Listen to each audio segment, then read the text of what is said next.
Recording now. Yes. I thought we were ready. Working the signals. Having out this information, man.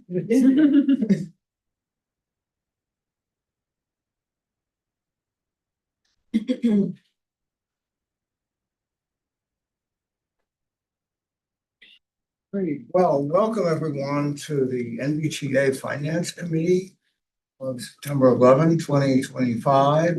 Scheduled to begin, but committee before us was engaged in significant work, so we're starting a bit late.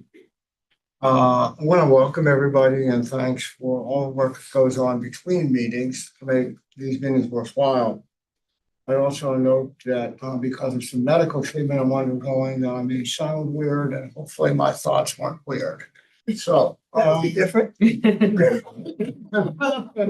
I wouldn't realize it any difference, right? Thank you for that, Madam Chair. I appreciate that.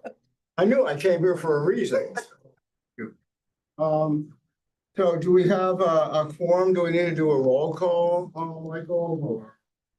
Or No, I think we can visually do it. you've noted everyone here? No, Large numbers of people on this committee, right? Okay, got it. So again, welcome and thank you for being here.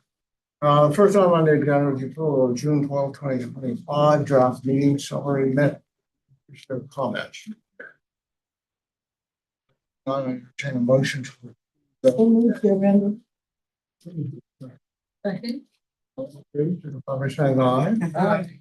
Opposed? Thank you. That'll pass unanimously. Now for discussion and information items, I'll try to Mike Long. Item finance team culture. thank you. This time of year after a break, whether the August break or a longer break, as we did have the finance committee, I like to present a recap of what we're working on and what we're looking at going forward. Also, the numbers that you'll see in the monthly reports are largely the end of the fiscal year numbers, but they are unaudited. We don't expect any material changes on those. So this is kind of a wrap up for the old fiscal year and a starting point for the new one. On the finance team activities, the first thing I want to do is the authority approved a new position for finance, an accounting position. I'd like to introduce Lauren Wilbert. She is a CPA, a Loudon resident. Yeah, there you go. Good job. Part of that's good. She comes to us with extensive private practice experience, federal government experience, and she recently was doing some part-time work at Loudon Schools and Loudon Government. I guess you're going through an EAP transition of some sort. So we took her away from that. The next thing I want to note is the annual audit. It's progressing on schedule. Peggy Teal's hair is still on her scalp. Things are going well. This time of year, she always has to go on a hunt for a $1 rounding error. So, and I think she told me she found the $1 rounding, or the team found it this afternoon. So she's probably feeling really good. I want to share with us what that $1 rounding error was or where it was. I believe our general ledger system has different digits at different for different rounding instructions. Most accounting firms would not make you spend 10, 20, 30 hours. I would think, yeah. Expensive professional staff trying to find it. And I say that because I do like the fact that we have a very rigid accounting firm because it helps us. But they do want that dollar found. Wow. Right. I'll leave it there. Next. The only other note on the audit is we do think we may get a comment. It's not a finding or an error. But the state changed the made a change to the Security for Public Deposits Act that we knew about. And when we read into it, and I'll say when I read into it, because I'm the resident expert on the Security for Public Deposit Act, it noted that we had to do a certain analysis every quarter. And I thought this was easy because we are already doing that analysis every quarter. So it was no big deal. I actually mentioned it, when PB Maris was doing the audit presentation. Unfortunately, what I did not catch is we have to report the results of that analysis to the state quarterly. So we did this, what had already been done, we actually did it quarterly, and we reported it at the end of the year. And then the state and the auditors basically said, you were supposed to do this 3 times earlier too. I think that'll be a comment. It's not going to keep us from getting a clean audit opinion. And my apologies. Also, I want to note things we are working on. We had talked about last year, we established project delivery and grants management as an initiative. We are hopefully in close to the final stage with Lauren being with us of developing our grants manual. So that will be coming to you shortly for approval. With that, that'll allow us to tell the feds we have the policies in place to be a recipient of federal funds and certain state funds that are trickled down from the feds. It's part of our long-term strategic plan with to position ourselves to, when it's good for the region, to submit an application. So we wouldn't be doing it to nudge anybody else out, but we have in the past had recently actually Manassas Park and Prince William thought it would be good if we would submit a grant application simply because we're representing those 3 jurisdictions. And we're just positioning ourselves for that. That also triggered a need for a procurement policy review. So we're undertaking that as well because grants manual and procurement policy have a lot of interaction. We also talked about a year ago, and you can tell with Lauren's arrival, I'm like clearing the things that I've been wanting to do for a very long time, keeping her very busy. We wanted to expand our economic analysis to also include core values. So we will be putting out a procurement for that. And last but not least on Lauren's to-do list is, if you remember, Policy 30, when it was adopted, stated that if somebody wanted to make a petition for an exemption to Policy 30, we would potentially have to use outsourced on-call services in order to evaluate the petition. So we need to establish a relationship for those services, and that's the last box that we'll be checking for her. Moving on, we hosted a consultant open house on September 8th. This is the kickoff process for our transaction update, which is something we do every 5 years. And basically, the consultant open house allows us to get some feedback from the firms to improve the eventual RFP. It also allows us to tell them, because only one firm can win the award, but a lot of firms always compete for it, so they look to see what's different. What's different in this transaction is we are taking the BRT next stage, and if we have the video available? Yes.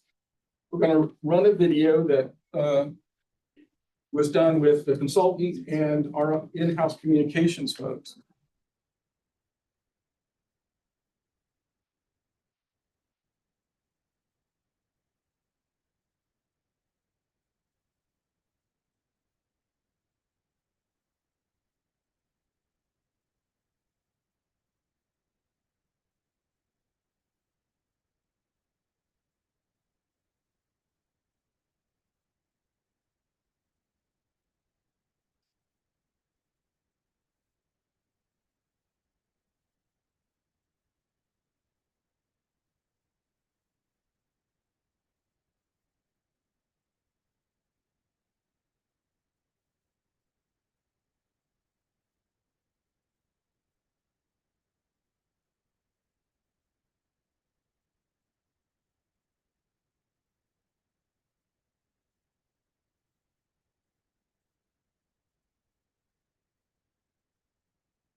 So building off the approved BRT action plan, we're looking at the next stage, which was basically requested by the jurisdictions to do a little bit more analysis on the routes, the feasibility, the timing. And remember, everything we fund has to be in transaction. So given the timing, timing coming in parallel, it just makes sense to put the next stage of BRT within the transaction contract. It also is going to result in a lot of cost savings because we don't have to do yet another procurement, and there will be certainly some synergy and efficiency in having this analysis as part of BRT. I think most importantly, Councilmember Snyder, is what you said when BRT action plan was adopted, which was 30 years for Silver Line, 40 years. We can't wait 40 years. And this ensures that those 28 lines, which are probably not going to look the same as they did on our first map as we go through this, are at least within transaction and can be furthered without, if we miss an opportunity, it could be another 5 years. So we want to eliminate that possibility. The other thing that we are looking to do in transaction is, well, we have the scope of work is being finalized. We have to let the consultant community know how much oversight we are going to start embedding in the transaction contract, because we have a position request that results in doing that. Basically, we will put our person in and then still be able to use that position for a lot of other things, and basically funded by money they're not going to get. I also want to note that the Council of Council, thank you very much. This is our most sophisticated and biggest contract, and they have already looked through the RFP format, because the way we do our procurements, the RFP is essentially the contract. So, they've already conducted their review, gave us some good feedback, a lot of updates we missed because, we don't look at this on a very frequent basis. So we're already set on that end. Any questions on transaction? Chair, my only question is for the significant activities under grants manual preparation. What are you, because you mentioned grants that could have a federal impact. I don't quite understand what grants manual preparation means, and what are you looking for as far as grant money? When you apply for grant money, we don't have any applications yet. We just want to be ready.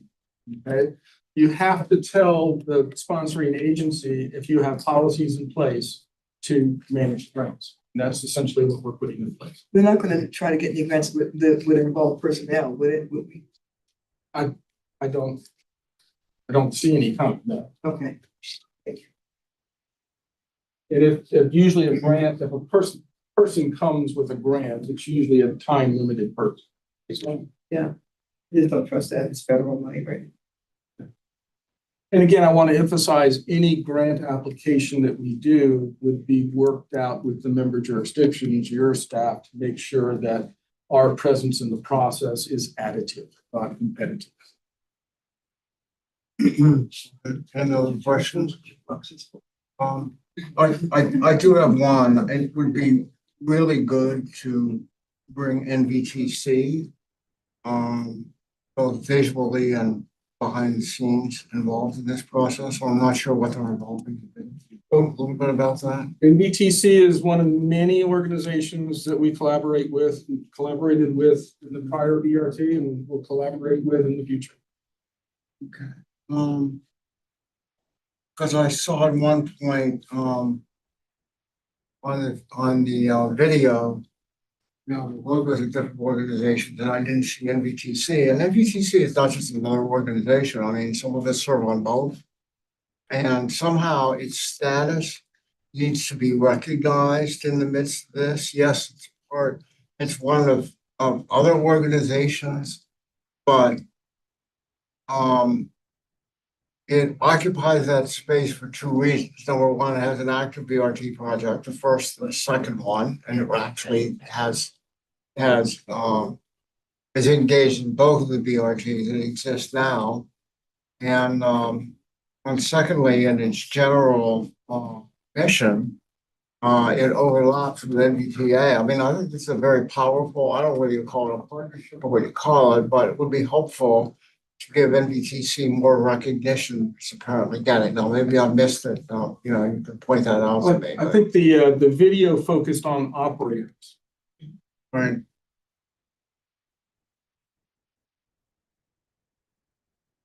Okay, well, I do think there needs to be more recognition of MBTC in this process, and maybe I'm missing it, but maybe we can shout later if any other Because we would want to understand recognize it. Yeah. what recognition, what kind of additional, I should say, recognition are you speaking to? As Mr. Longy noted, the video is for really the operators, not even for entities like ourselves, commission who do not operate.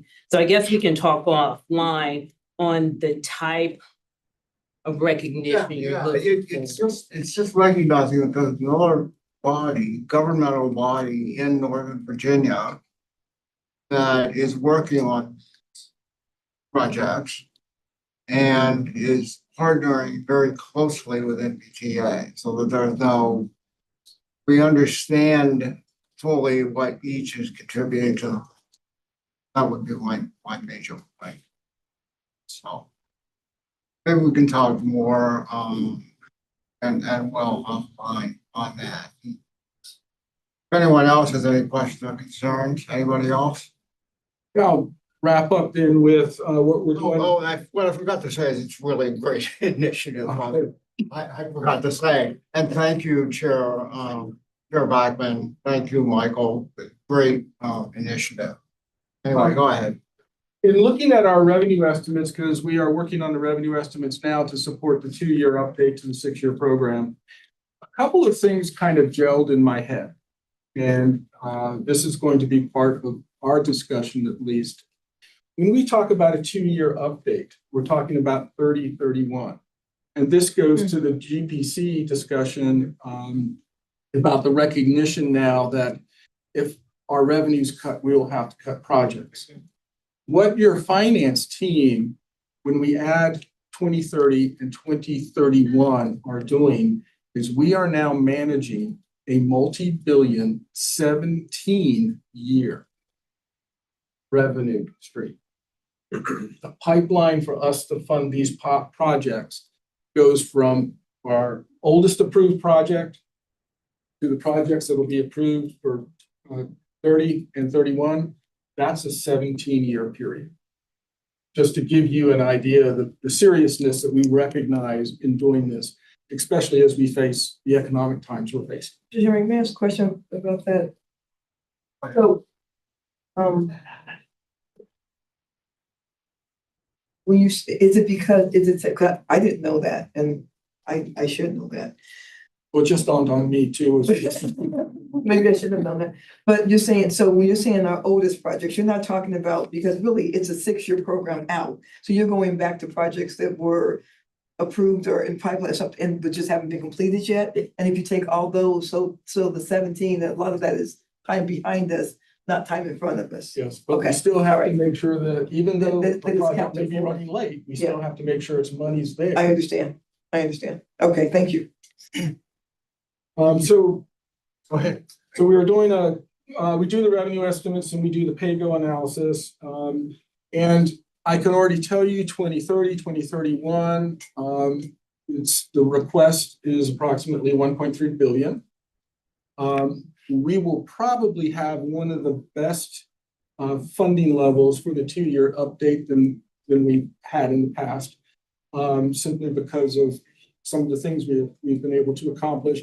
Project delivery being instrumental in that. Project delivery has given us, at this point, $76.5 million more in PAYGO that we wouldn't have otherwise. But in that 1.3 billion, there's one project at 460 some million. Yeah. So we'll be looking for some interesting funding strategies. We may look at some short-term debt but it still have it scheduled out in 2030, 2031. We're not going to be coming in asking for any bond issuance anytime soon. We just don't need it.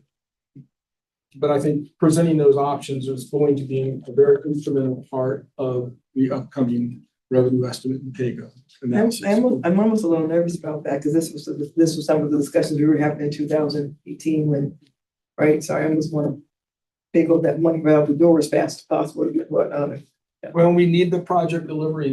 They have done so much in a fiscal year, especially when you consider no program like that starts up running at full speed yeah. on July 1st. So Years.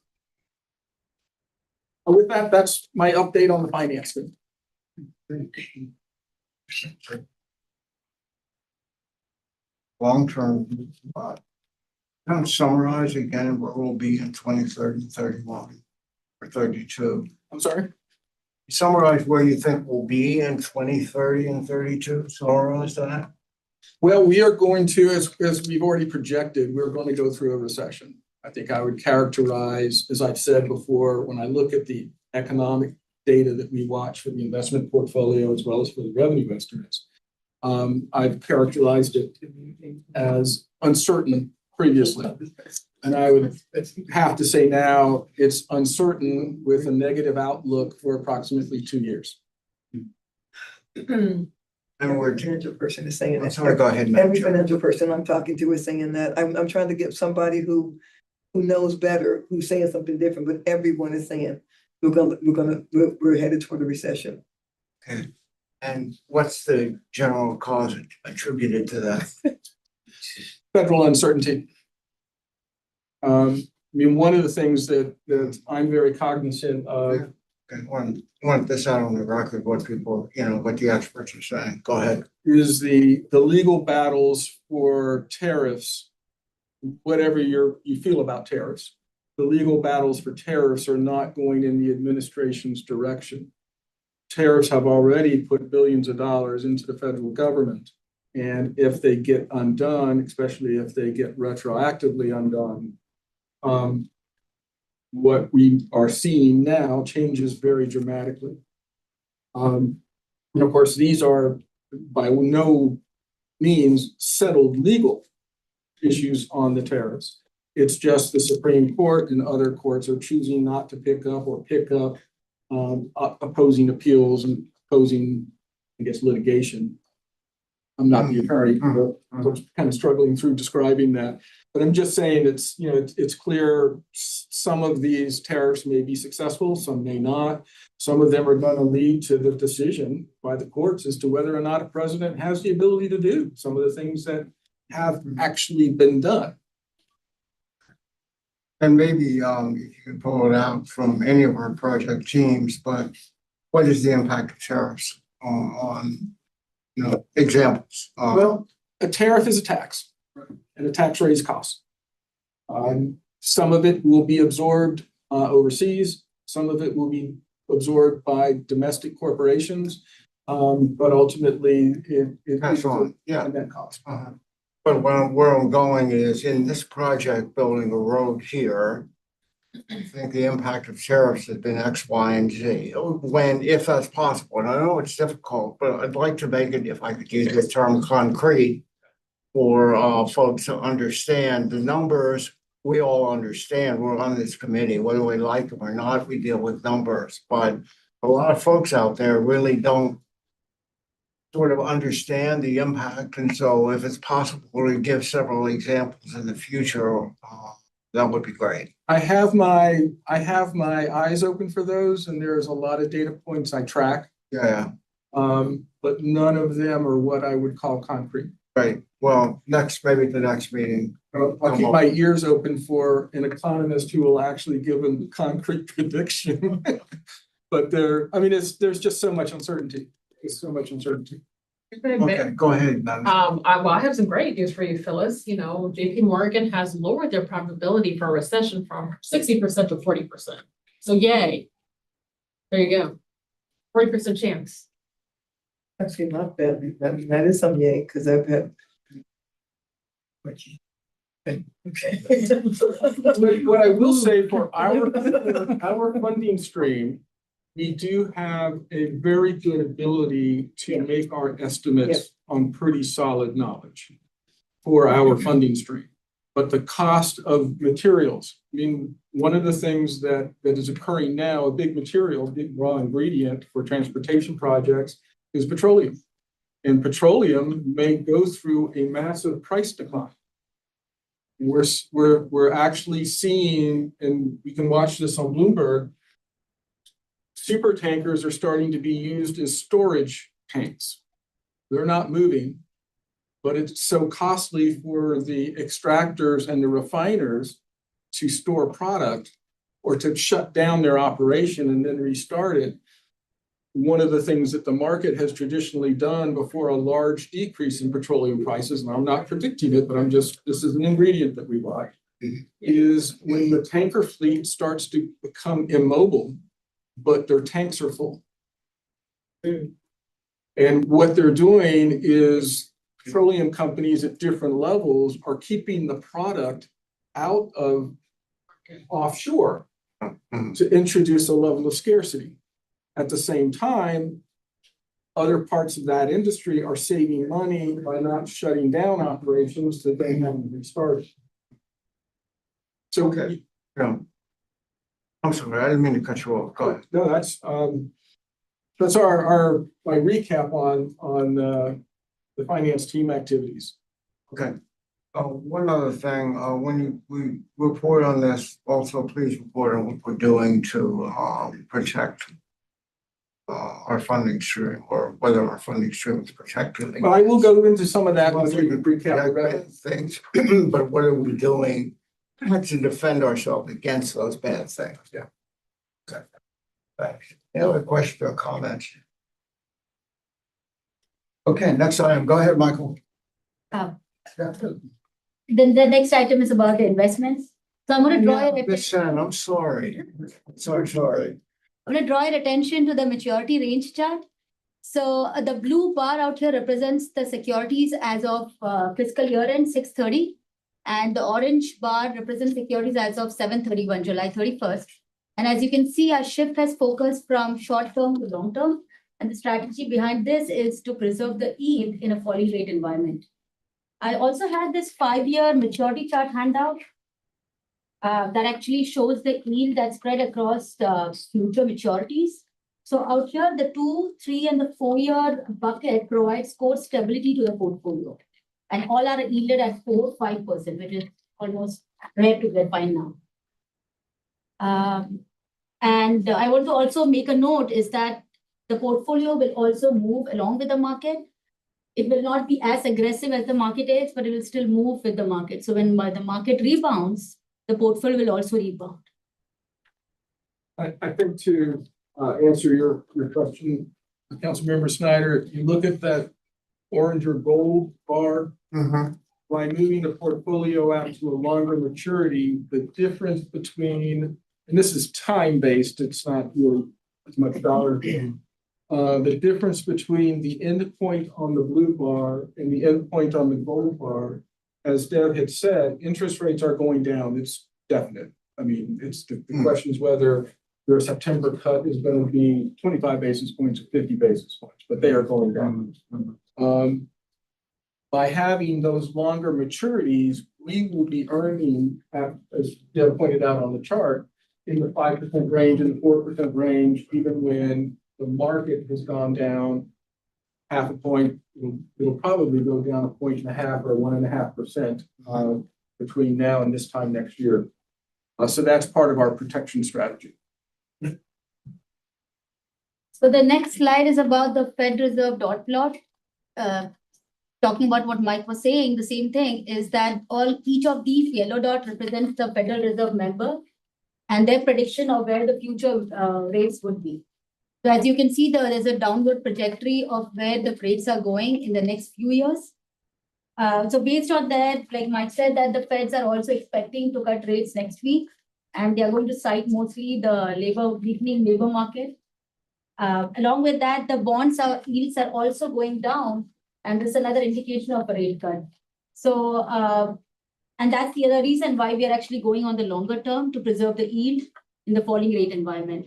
So to give you an example, we recently purchased a security that's a non-callable security, and we got the yield for 4%. It was for 2028 maturity. And the same security, after the payroll reports were published, they were at 3.82, which is almost 18 basis point lower. So if you would have got it after the payroll reports have released, the prices would have gone up, the yields would have gone down because they're inversely proportional to each other. So that's the only way our plan is to, go out far in the year. That is also the value of the Bloomberg subscriptions that you've provided us. is that We can monitor that level of the market. So this is one case where the line going down is not necessarily a bad thing. I mean, how would you comment on it from our standpoint? We're getting less, I guess, returns, right? But From a portfolio earnings perspective, it's not a good thing. yeah, But from an overall economic perspective, it is a good thing. you have more economic activity, which we support with our infrastructure. So yeah, and there's more taxable activity theoretically. Yeah, so yeah, that goes down, but because it's going down, it makes the general economy go up. The general economy goes up, theoretically, it's a little more taxable One thing, assets and services go up. one thing to note is most fixed income managers like Deb and I typically personally carry very low levels of debt because we're kind of rooting for high rates.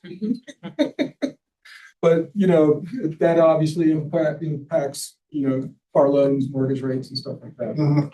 The other thing I'll note this a little later when we recap renters tax. So so to continue with that, the end of 2025 and 2026 is a critical period because multiple rate cuts are expected. But looking forward, 2027 to 2029 is when the rate cuts would ease out a bit, and that's why we are going out in the far out period. With that, I conclude my presentation. Thank you. Do you have any other thoughts about what we've discussed so far tonight? Anything else you want to add to what Michael said? Okay, We have perfect. okay. Want to make sure that, whatever you want to contribute, that you do and can. Yeah, Madam Chair. So, okay, because now, first of all, you should know that finance is not my love language. So come find you without a K. This stuff to me, how's that sound?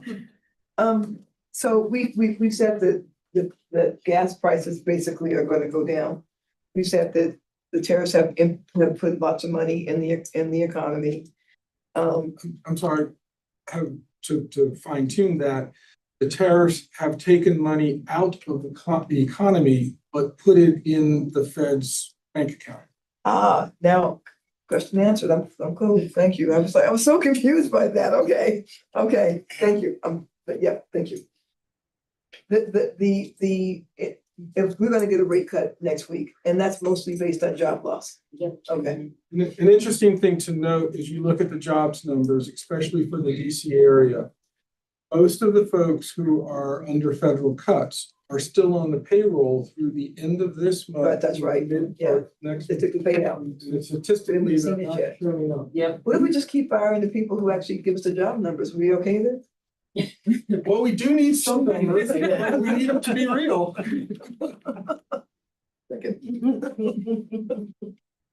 Hey, gang, moving right along. Monthly revenue report.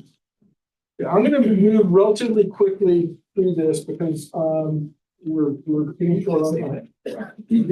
I'll go to page 2 on the staff report, and I'm a year-to-year comparison for fiscal year 25. We've gone 436 million compared to 423 million last year.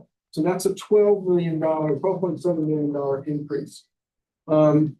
Next thing I'll note, last year, fiscal 24, our budget variance was a positive 12 million. We have actually been working to reduce that somewhat because that means it's money that you didn't program. Yeah, okay, Okay? that's nice. So this year, it got reduced to 7 million, which I think we can still narrow it a little bit more in future revenue estimates, or estimate revisions. Going to the sales tax slide, and I'm going to go through this 3 slides in the back of your list after this. Sales tax had a late end of year rally, so to speak. Its year-to-year increase went up a little bit, which is good to see. The next chart here, the middle chart on the page, shows portfolio income. The authority's operating portfolio is approximately $5.5 million a year. Your investment portfolio is earning $7.5 million a month. So when July is over, we already made the operating budget for the authority for the year as a comparison point. Okay.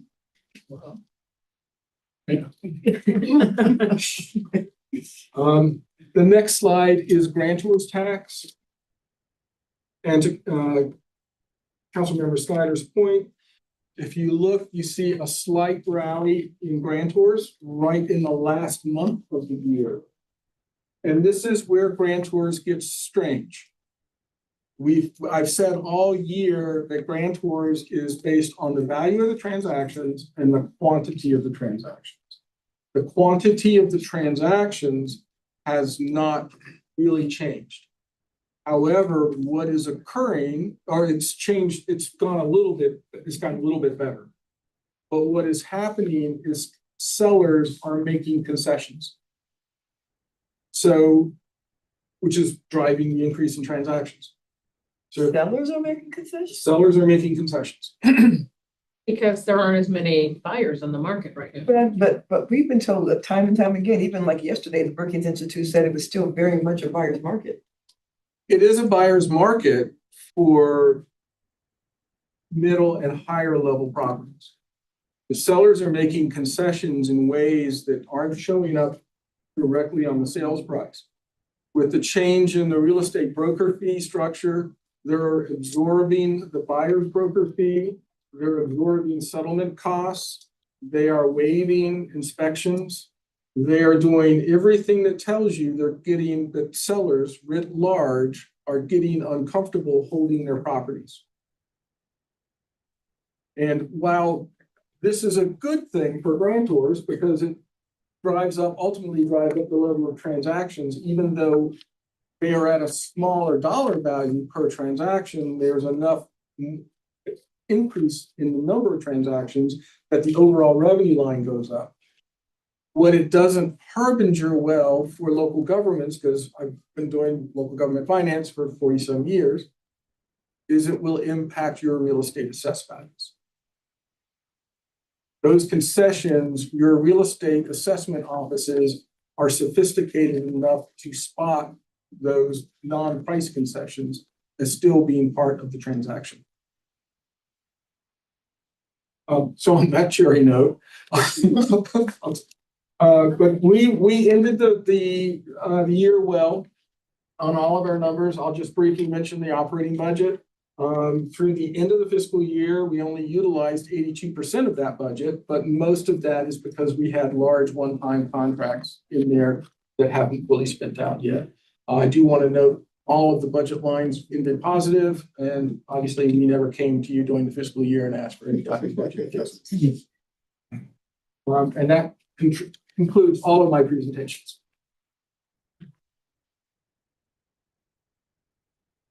Oh, Deb went over that. Oh, she did. I'm sorry, I kind of missed it. You got one more time. Sure. So this is a 5-year chart that shows our future security spread across the next 5 years and the yield associated with it. So we want to show you how we have locked in higher yields over the next 5 years. So when the market is down, we are still secured.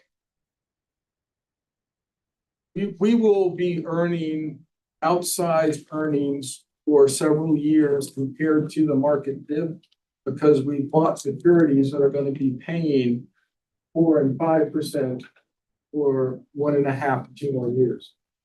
Our portfolio, though, will, as Deb had noted, and I always say this, will ultimately follow the market. As portfolio managers, one of our core jobs is to follow a declining market slowly, capture an increasing market quickly. And our strategy allows us to do that. If something were to occur and the market bounces back up in a shorter amount of time than what we're projecting, we still have the ability, but because of the way that we've structured the investments, to capture the gain while at the same time deferring the reductions. And the other example would be like in the dot plot shows 2027 is around like 3.45%, but we'll be covering around 4% or 5% around that. So our securities will be yielding at a higher rate. So in each one of those dots on that plot are a current Federal Reserve member's opinion of where things are going. And on Questions? Thanks very much. Anybody have anything at all to discuss tonight in Finance Committee? Hey, not seeing or hearing, I'm entertaining a motion to adjourn. Make that motion. Thank you. Is there a second? Second. Any discussion, all those in favor, say aye. Thank you. Thanks for a lot of great work.